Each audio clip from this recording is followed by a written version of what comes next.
ராமநாதபுரம் மாவட்டம் சாயல்குடி பேருந்து நிலையம் முன்பு அதிமுக ஒன்றிய கழகம் சார்பில் அதிமுக ஆட்சியின் சாதனை விளக்க தெருமுனை பிரச்சாரம் நடைபெற்றது. மாவட்ட கழக செயலாளர் எம்.ஏ. முனியசாமி தலைமை வகித்த இந்நிகழ்வில் கழக அமைப்பு செயலாளர் சுதாகி பரமசிவம் மற்றும் முன்னாள் சட்டமன்ற உறுப்பினர் ராஜவர்மன் ஆகியோர் முன்னிலை வகித்தனர்.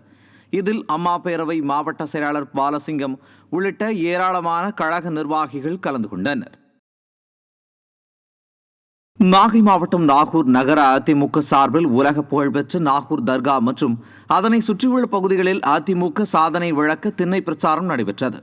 மாவட்ட கழக செயலாளரும் முன்னாள் அமைச்சருமான OS மணியன் தலைமையிலும் மாவட்ட அம்மா பேரவை செயலாளர் ST ரவிச்சந்திரன் ஏற்பாட்டிலும் நடைபெற்ற இந்நிகழ்வில் கழக செய்தி தொடர்பாளர் பாபு முருகவேல் முன்னிலை வகித்தார்.